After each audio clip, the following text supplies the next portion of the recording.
Hello viewers, কেমন আছেন সবাই? আমি জুলহাস কবির আবারও হাজির হয়েছি নতুন আরেকটি ভিডিও নিয়ে। আপনারা জানেন যে ২৯ জানুয়ারি শুরু হচ্ছে ঢাকা করাচি ফ্লাইট। ঢাকা করাচি এই ফ্লাইট নিয়ে যাত্রীদের ব্যাপক আগ্রহ এবং বিমান কর্তৃপক্ষ বলছে এরই মধ্যে ৮০% টিকিট সেল হয়ে গেছে এবং বাকি যে ২০% সেটি আর কিছুদিনের মধ্যেই শেষ হয়ে যেতে পারে বলে তাদের একটি ধারণা যে শতভাগ যাত্রী নিয়ে শুরু হবে। তো দর্শক, ঢাকা করাচি এই রুটে ফ্লাইটের টিকিট কিভাবে বিক্রি হচ্ছে এবং চাহিদা কেমন, চলুন বিমান বাংলাদেশ এয়ারলাইন্স কর্তৃপক্ষের কাছ থেকেই সেই বিষয়টি একটু জেনে আসি। এই ফ্লাইটে যেটা আমাদের ২৯ তারিখ থেকে শুরু হবে ঢাকা করাচি ফ্লাইটটা, টিকিট অনেক বিক্রি হয়ে গেছে, ভালোই 80%-এর উপরে মনে হয়। আর বেশ কিছুদিন বাকি আছে। আমরা আশা করছি যে ফুল বিক্রি হয়ে যাবে। যাত্রীদের আগ্রহ দেখে যেটি মনে হচ্ছে যে ঢাকা করাচি এই রুটে যাত্রীরা খুব সহজেই যেমন যাতায়াত করতে পারবে, তেমনি তাদের সাশ্রয়ী হবে। কারণ আগে ঢাকা করাচি যেতে হলে দুবাই কিংবা কুয়েত কিংবা অন্য রুট, মধ্যপ্রাচ্যের রুট ধরে তাদের পরে যেতে হতো, সেখানে ট্রানজিট নিয়ে তারপরে যেতে হতো। সেই ক্ষেত্রে বিমানের যে ভাড়া সেটি কিন্তু লাখ টাকার উপরে চলে যেত। এখন কিন্তু যেটি সাধারণ ধারণা করা হচ্ছে যে রাউন্ড টিকিট, অর্থাৎ যাওয়া আসা, এই টিকিটটি 40 থেকে 50 হাজার টাকা মধ্যে হতে পারে। কোনো কোনো ক্ষেত্রে সেটি কম বেশি হতে পারে, কারণ আপনারা জানেন যে এয়ারলাইন্সের টিকিটের বিজনেসটি হলো এরকম, চাহিদার বিপরীতে সেটির কিন্তু ভাড়া বাড়তে থাকে। সিঙ্গেল যে টিকিট সেটির ক্ষেত্রে 30,000 টাকার কাছাকাছি হবে বলে একটি ধারণা দিয়েছে এবং সেইভাবেই কিন্তু টিকিটগুলো এর মধ্যে বিক্রি শুরু হয়েছে। তো আপনারা যারা ঢাকা করাচি রুটে ফ্লাইট করতে চান, এই রুটে এর মধ্যে যারা টিকিট কেটেছেন তাদেরকে ধন্যবাদ, এবং যারা প্ল্যান করছেন পাকিস্তান ঘুরতে যাবেন তাদের জন্য এই যে বড় একটি সুযোগ তৈরি হলো বিমান বাংলাদেশ এয়ারলাইন্স তাদের বহরে নতুন করে যে আরেকটি রুট চালু করলো।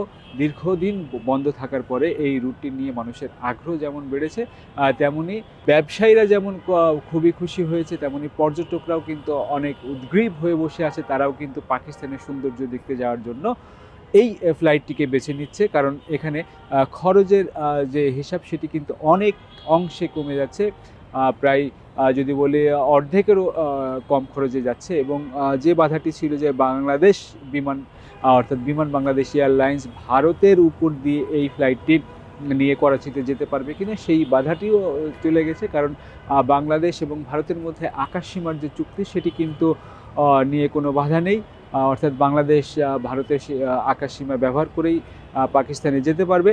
কিন্তু পাকিস্তান থেকে কোনো এয়ারলাইন্স বাংলাদেশে আসছে না কেন, অর্থাৎ এটি নিয়ে কিন্তু অনেকেরই কথা ছিল যে ফ্লাই জিন্না তারা আসার কথা ছিল, কিন্তু তাদের ক্ষেত্রে পাকিস্তান যদি বাংলাদেশে আসতে যায় তাদের ক্ষেত্রে অনেক বেশি খরচ হচ্ছে। তাদেরকে চায়নার বড় একটি অংশ ঘুরে তারপরে কিন্তু বাংলাদেশে ঢুকতে হচ্ছে, অর্থাৎ এই ভারতকে অ্যাভয়েড করে অন্য যে কোনো রুট ঘুরে তাদেরকে বাংলাদেশে আসতে গেলে সেটির যেমন রুটের যে দৈর্ঘ্য সেটি কিন্তু বাড়ছে, তার সঙ্গে সঙ্গে তাদের জ্বালানির খরচ বাড়ছে। এই সব কিছু মিলায়ে সেটির সাধ্যের মধ্যে কিন্তু থাকছে না যাত্রীদের। সেই ফ্লাইটের যে রেটটি হবে, যে ভাড়াটি নির্ধারণ করা হবে সেটি কিন্তু অনেক বেশি। সেই জন্য শুধুমাত্র বাংলাদেশ বিমান এখানে যাওয়া আসা করবে এবং তারা এই রুটে সপ্তাহে 2টি ফ্লাইট চালু করতে যাচ্ছে। যে যদি মার্চ মাসের মধ্যে একটা ভালো রেজাল্ট পাওয়া যায় তারপরে কিন্তু এটির ফ্রিকোয়েন্সি আরও বাড়ানোর সম্ভাবনা রয়েছে। যদি যাত্রীর চাহিদা বাড়ে তাহলে সেই সংখ্যা 3টি বা 4টিতে আরও উন্নীত করার সুযোগ রয়েছে, বা সেই চেষ্টাটি করবে। এমনিতে বোঝা যায় যে আমাদের তো এমনি ফ্লাইটের পরিমাণ কম, তো ইচ্ছা থাকলেও আমরা বাড়াতে পারি না, তবে আমরা চেষ্টা করব আর কি। যদি দেখি বেশি বেশি লাভজনক, তখন বিভিন্নভাবে হয়তো চেষ্টা করবে। তো এখন দেখার বিষয় হলো যে যাত্রীর চাপটি নিয়মিত ধরে রাখা কিনা, কারণ বাংলাদেশ পাকিস্তানের সঙ্গে ব্যবসায়িক যে লেনদেন বা ব্যবসায়ের যে বড় একটা সুযোগ সেটি কিন্তু দীর্ঘদিন ধরেই করে আসছিল। এই সুযোগটি কাজে লাগাতে চাই ব্যবসায়ীরা, পর্যটকরা যেতে চাই। তো আমরা সেই প্রত্যাশায় রাখি যে ভালো একটি লাভজনক রুটে পরিণত হবে ঢাকা করাচি। তো দর্শক, আমি জুলহাস কবির আবারও বিদায় নিচ্ছি। দেখা হবে নতুন কোনো ভিডিওতে। সে পর্যন্ত ভালো থাকুন, সুস্থ থাকুন, নিরাপদে থাকুন। From the runway to the skies, this is where our aviation story begins. aircraft, airports, and thrilling journeys all in Bangla for the world.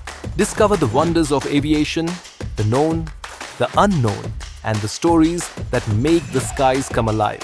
And salute to Bangladesh's remittance warriors, our heroes abroad, keeping the nation moving forward. I am Jolhas Kabir. Welcome to the skies and to the stories that truly matter.